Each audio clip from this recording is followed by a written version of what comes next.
Hey everyone, we have something special for you today, something spooktacular and special, all the way from historic Salem, Massachusetts.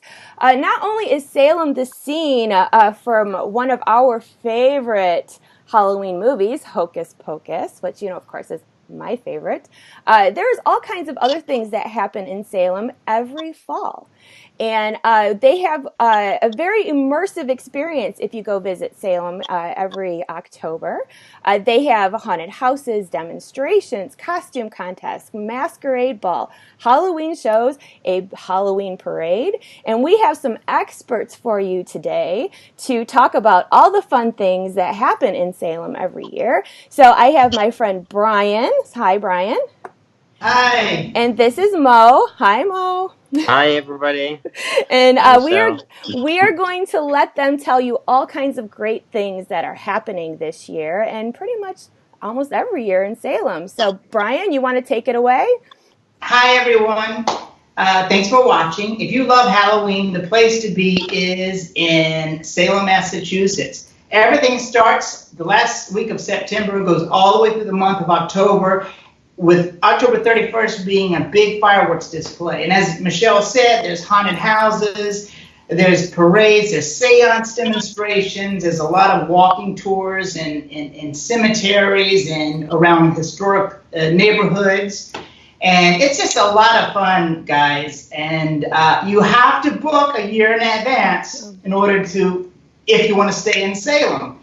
And and if you want to book tours, you need to book those a year in advance. And it's just a lot of good food. There's also wonderful booths. You can buy stuff. People make homemade, handmade Halloween stuff related to Hocus Pocus, related to every horror movie thing that you can think of. There's also museums here, Michelle. So it's a lot of fun. And October 3rd is really the kickoff, because that is the huge Halloween parade that lasts about 2 hours. And you can find every float, everything related to Halloween in that parade.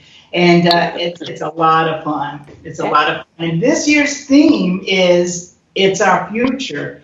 And Borah is going to be in that parade. And tell us who Borah is, for those that don't know. Ego. Borah is this miserable, nasty, grungy witch that's been reincarnated as a grungier, nastier witch that lives in Salem. And so that's a character that I play, that I created, and I just walk around and well, actually, it all started out in October. I stood on the street. People come and take pictures. They give $1 if they want. And so what I do is I donate a portion of those proceeds in October to a children's charity. Nice. And so what's happened at this point is I officiate weddings, and I write a script for the couple, and I just roast them as the witch. A lot of fun. I do wedding vow renewals. I got 13, ironically, that's the number, 13 ceremonies this October. Wow. 2120 now for October. But I do it throughout the year as well. So also what Borah, what's evolved is I'm going around now as Borah, interviewing different businesses, which gets played on social media and on the local TV station. So that's really a lot of fun. And my character just finished as a featured extra in Adam Sandler's movie that he filmed here in the summer called Hubie Halloween, which is going to be released on Netflix in 2020 of October. So it's a lot of fun. It's great. I know that you have been, I follow your social media and the pictures and stuff that you post, and then with the Adam Sandler movie, that's all so fascinating because there's so much that happens there that I think that people don't even realize. And then for you guys, well, tell me a little bit, how did you two meet and how do you come into play with the costuming and things for this time of year? Well, Mo right here, he lives in Cambridge, part of Boston. We have a mutual friend. It's his coworker who is a neighbor and friend of ours, Scott. Scott knows that I have a new costume every year. And I'm like, Scott, I said this in January, February, I need a new costume. He says, Mo, I work with Mo. He's a costume designer. He designs wedding costumes and all. So he connected us. I called Mo, and there we go, Mo. I said, Mo, I need Hi, a everybody. costume. This is Mo from Amid Atelier. So I started this atelier when I first moved to the States in 2010, and I like to do any. I love clothes. At the time when I met Scott, I was a full-time accountant, and I was also getting my master's in design. So now I'm a full-time designer, but different kind of designer. But anyway, so when I met Scott and he was telling me about this Borah character, and I told him about that I'm a costume designer. I love making costumes. So I looked Borah online. I said, "Oh my God, I want to be her friend." So Brian gave me a call, and we had a lovely meeting in Central Square. He came and met with me, and I started asking him all these questions, trying to form a picture of how does Borah looks like? What do we want people to feel when they first see her? When was she born? What era she's from? I can see his wheels spinning of like, oh, like we're getting into the identity of Borah and how she came about and how she, so we worked together and I didn't have a lot of education on the witch trials in Salem, and so Brian gave me a few references, a few shows to watch. So we went back in time and we pulled few elements from that time until today, because she died and she came back to life.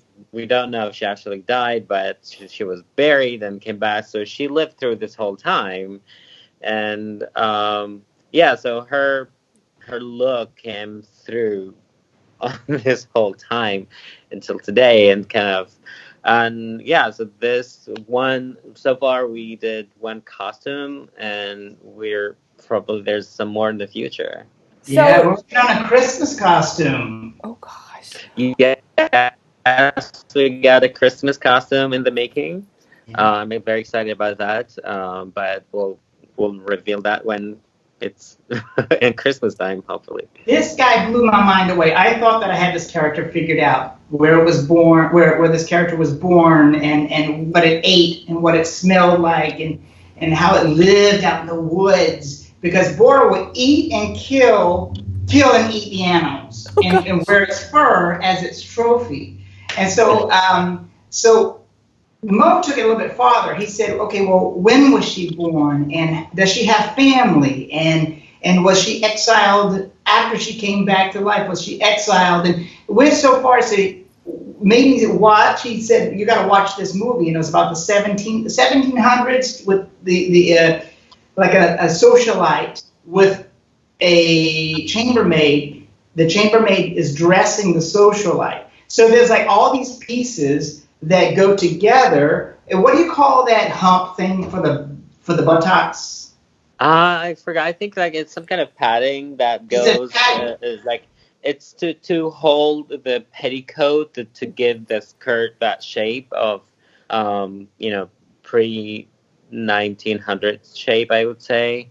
Because they used to wear like corsets and all, but the poofier the skirt, the richer you are. So they wanted to look bigger in the bottom to give that smaller waist kind of illusion. So he was going to create all these pieces, and I'm like, I got to put this on in 2 minutes. So he kind of slimmed it down and made the buttocks piece and sewed some of the pieces together, like the front and the back would be two pieces. And I said, you got to sew this together so it's one slip that goes on. So I'll show you all that. Yeah. I'm really excited about it. So we kind of streamlined it. So it still has that era, that look with the little Borah in it. Now the thing too is he made the dress, and I said, and he knew that it has to be messed up for Borah. It's got to look like it's going to the mill.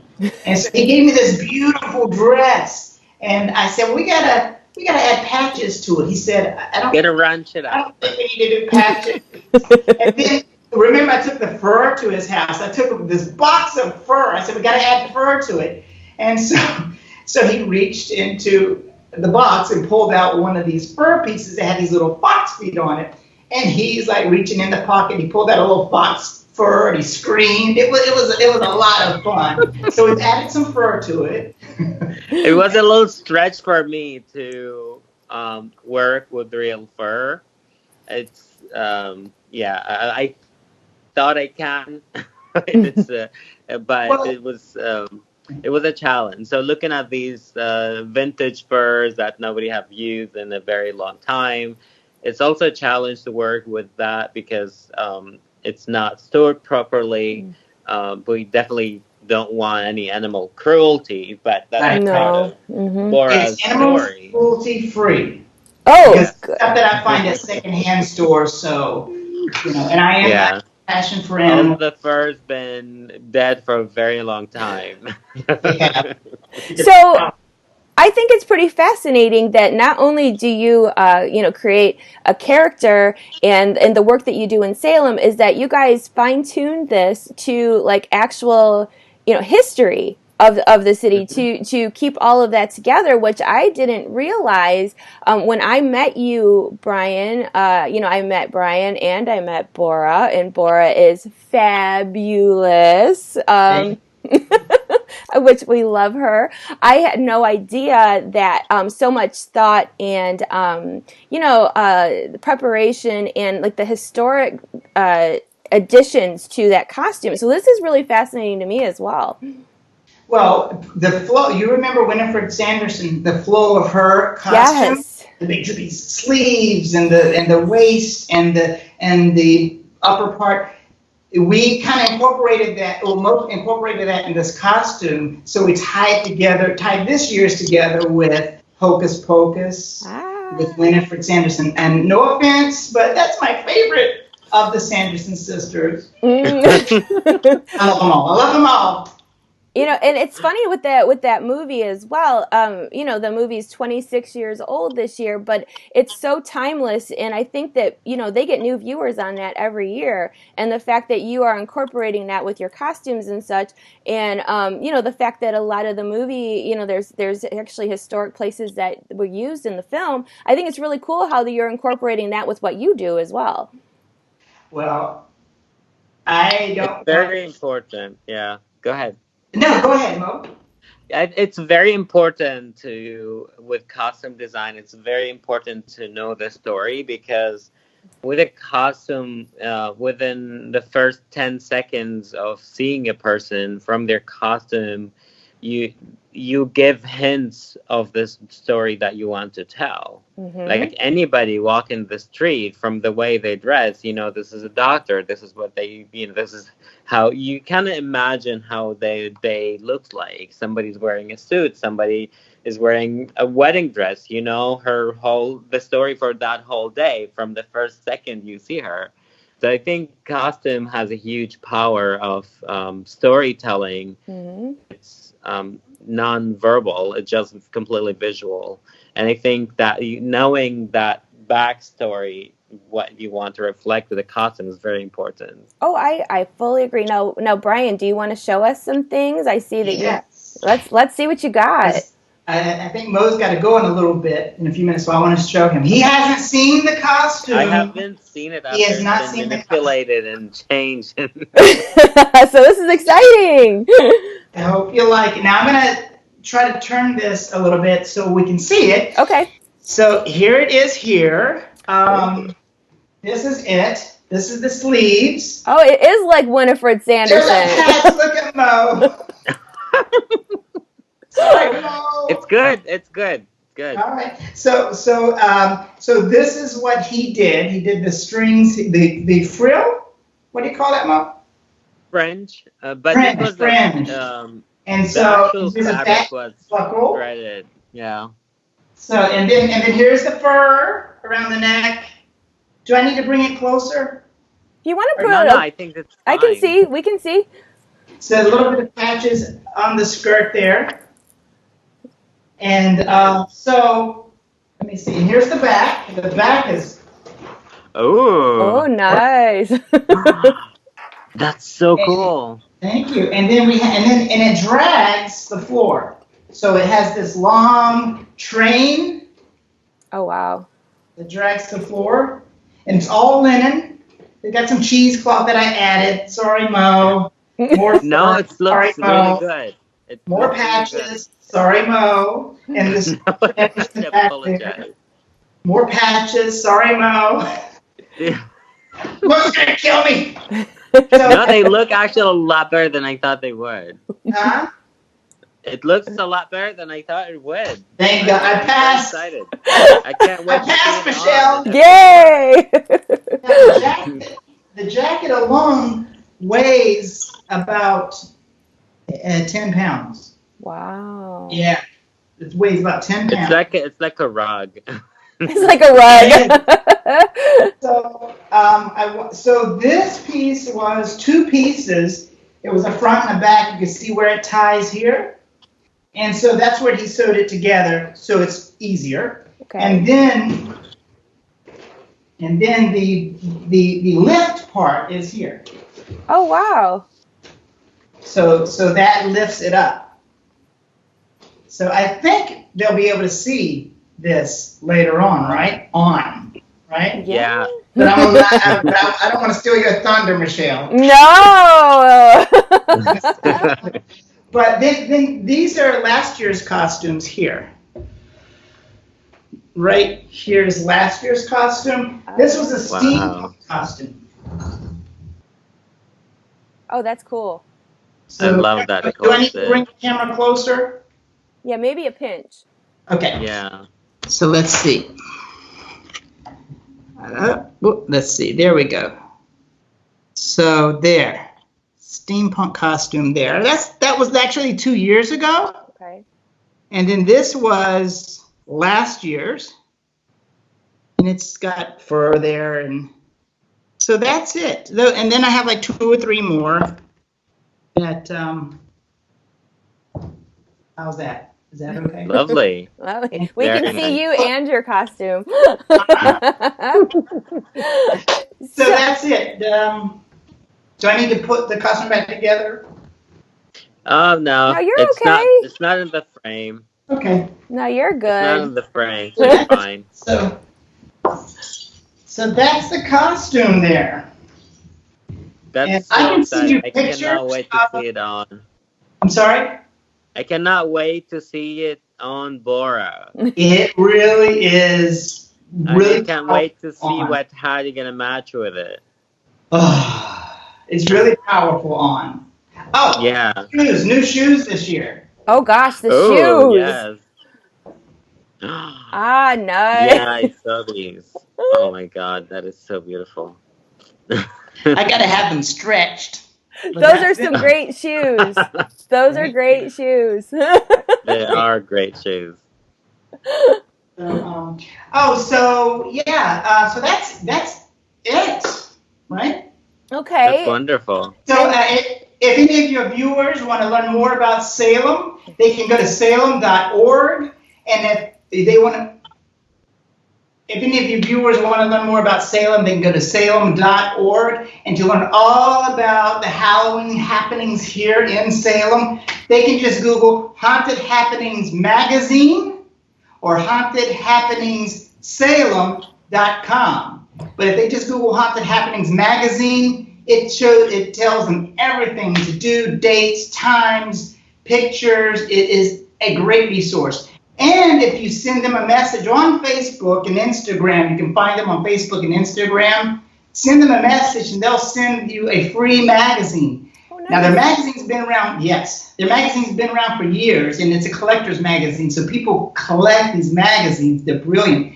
Every year is a different cover. This year, I don't want to give it away, so they would kill me. I'm going to keep my mouth shut, so just get your hands on that magazine. Yes, get your hands on that magazine, and you will know what to do in Salem during October. And if they want to follow Borah on all her silly, crazy adventures, where can we find Borah at? Well, Borah is on Salem's BlackHatSociety.org. That's my website. And also on Facebook, Instagram, TikTok, which is a lot of fun, and I have a YouTube channel. Perfect. And if they want any Borah products, can I just introduce them to this? So Coon's Card and Gift Shop, which is in Salem, they can order online, or if they're here in Salem, just stop by. Look at this year's new t-shirt right here. There you go. Aha, excellent. It's Borah, and my tagline, hop on, let's see where the broom takes us. Yes. Yeah. So they've got that. They've got also kitchen towels. Oh my gosh. This says, what's brewing? Also for you cooks out there, an apron. Wow. Lovely. Yeah. And there's mugs, also mugs. And then they have postcards so you can send away to your friends and make them jealous that you're in Salem and they're not. So, see, now I would be jealous because Brian, we've talked about this many times. Like Salem is on my bucket list for Halloween time. So. Well, I told you, you come. I will show you. I will give you a tour, show you around. It's a lot of fun. So awesome. It's an honor. I am so thrilled to live here. I feel very, very lucky to live here. You are. And then speaking of tours, can we talk about that for a minute? Yes. So our audience is getting an extra special treat because us lucky Hocus Pocus fans are going to get a tour of some of the places from the movie hosted by no other than Borah. So tell us about that a little bit real quick. Okay, so I'm going to show you where the cemetery is. Yes, so where I'm going to show you. I'm going to show you the cemetery, where the cemetery scene was filmed. We're going to go to Pioneer Village, where the opening scenes of Hocus Pocus were shot, and where Thackeray's house is. Awesome. Yeah. That's a lot of. At Pioneer Village, they can also see where. At Pioneer Village, Stephen King just filmed Castle Rock there. So that was done this summer also, a lot of fun. So anyway, in the tour, we're also going to go to City Hall. We're going to go to Max and Danny's house. So a couple other surprises. So. That is so great. So yeah, you guys are going to want to stay tuned because this video will continue after this interview with a special Hocus Pocus tour. So I want to thank you both so much for joining us today. Brian, Mo, you're awesome. Thank you so much for sharing what you do, for showing us your vision with your Halloween costumes. And I hope you guys have a spooktacular Halloween season there in Salem. But thank you for having us. Thank you. Yeah. All right. 'Tis time.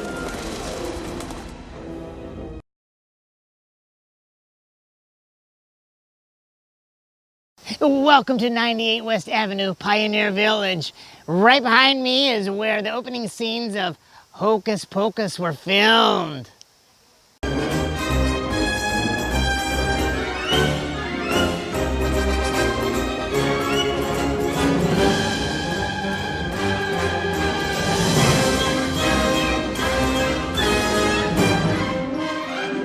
Pioneer Village was built in 1930. Pioneer Village is America's first living history museum, and it's got cottages, a wigwam, and more. Pioneer Village is open June through September, Saturday and Sundays, 12:30, 1:30, and 2:30. Hello, all you Hocus Pocus lovers. Guess what I'm standing in front of? Thackeray Binks's house. Wow, look at the thatch roof on this wigwam. It takes 6 to 10 years to become a master thatcher. And every 10 years, the wigwam roofs have to be replaced. For more information, visit pioneervillagesalem.org. It's free to the public and donations are accepted. And let me encourage you, Make sure you tip your guides, or I'll put a spell on you. Welcome to Old Burial Hill Cemetery, located on Orne, O-R-N-E Street in Marblehead. Let's go take a look. Old Burial Hill was established in 1638 and is one of New England's oldest cemeteries. This is where Max met Ice and Jay, those two little bullies right here in this very spot. Paul! Who are you? Max, I just moved here. From where? Los Angeles. LA? Oh, dude. Tubular. I'm Jay. This is Ernie. How many times I gotta tell you? My name ain't Ernie no more. It's Ice. Ice.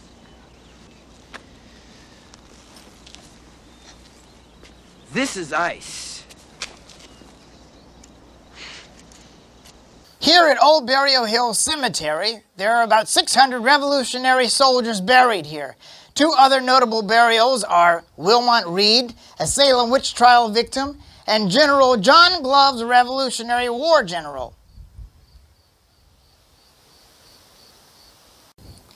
Okay, you little mortals, we're off to our next stop, a popular photo op stop. Let's go! Ooh, welcome to number 4, Ocean Avenue, Max and Danny's house. This is where those pesky kids opened up the Sanderson sisters book. Ah! The book? The witches used it to put the spell on him.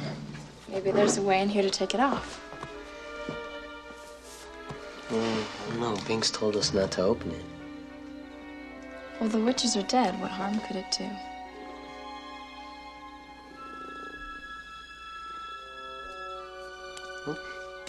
Just be careful. I will. Hold my hand.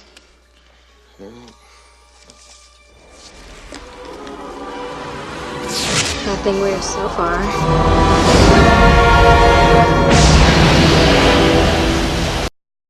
This beautiful home is a private residence. It was built in 1870.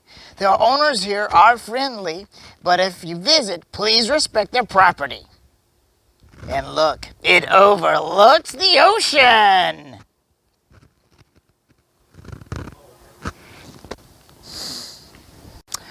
Oh, where's our next stop? I'll give you a hint. It's where Winifred said, "It's a prison for children." Ha ha! Welcome to 56 South Washington Square. This building was originally the John Bailey Phillips High School. In case Jimi Hendrix shows up tonight, here's my number.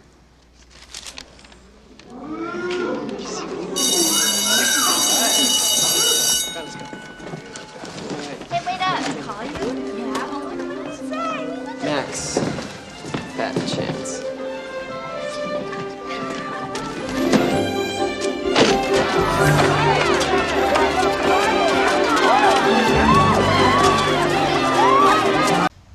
The school closed in 1992 and was vacant, making it the perfect location for Max and Allison's school. Now it's an apartment complex. You can't go in, but you can certainly snap a selfie outside.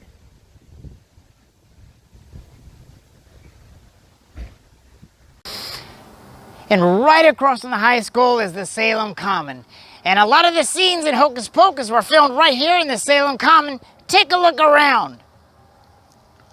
It's 8 acres of public land and has been public land since the 17th century. It was originally a swampy area with hills and small ponds, and it was used to graze townspeople's goats and cows. In 1635, the first muster took place on the common that established a military defense for the community. Salem was designated the home of the National Guard in 2010, which still gathers on the common annually.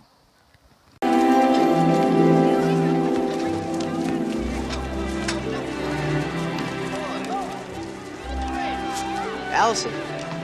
Hi. Hi, look, I'm sorry. I didn't mean to embarrass you in class. You didn't? My name is Max Dennison. Yeah, I know. You just moved here, huh? Yeah, last week. Must be a big change for you. Yeah, that's for sure. You don't like it here? Oh, the leaves are great, but I don't know. Just all this Halloween stuff. You don't believe in it? What do you mean, like the Sanderson sisters?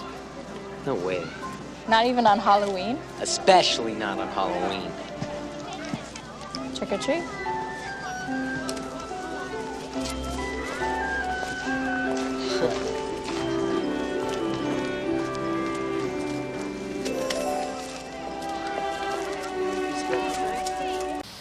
Let's go to the next house where they'll probably make us drink cider and bob for apples.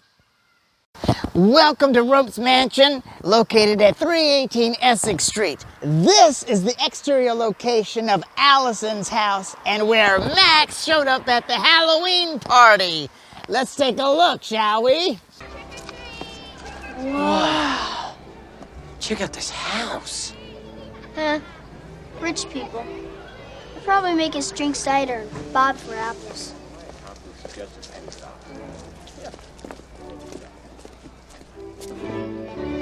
Trick or treat. Trick or treat. Jackpot! Whoa! Rope's Mansion is owned by the Peabody Essex Museum and was originally built by Nathaniel Ropes. Nathaniel Ropes was a famous merchant and attorney in the 1700s. The mansion is open to the public and is self-guided.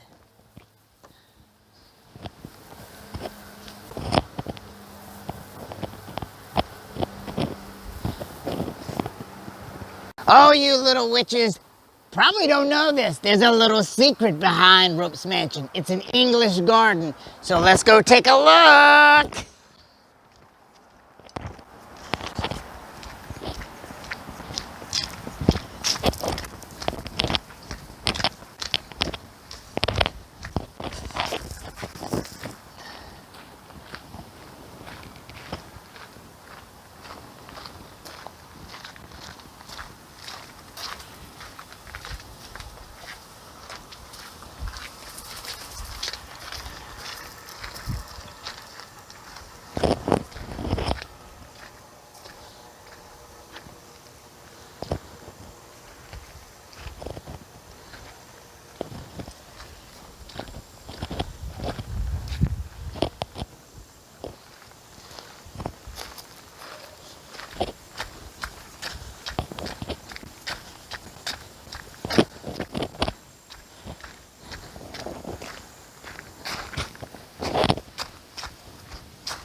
Tours are Saturday and Sunday from 12 to 4 in the fall. Now let's go to our last location and see if Winifred will put a spell on you.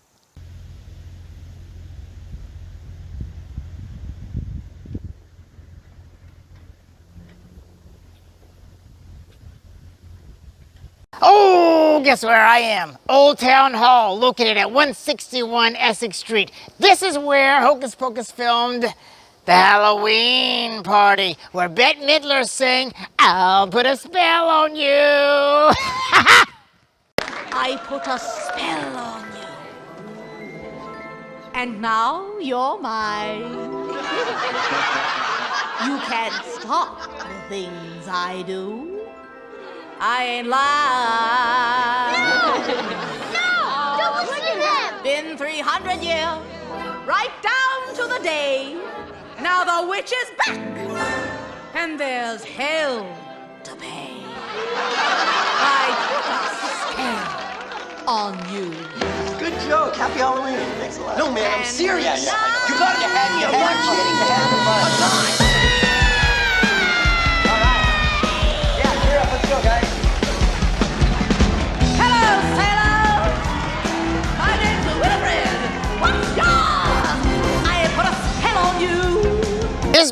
dates back from 1816 and is a federal-style building. It's 2 stories, and upstairs has always been used as a public hall. And on the first floor, it was originally a public market, and now it's a public art space.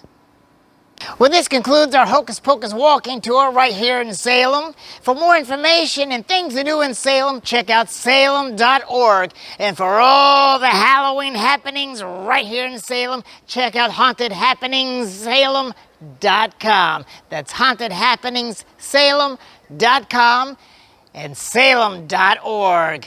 Come see us!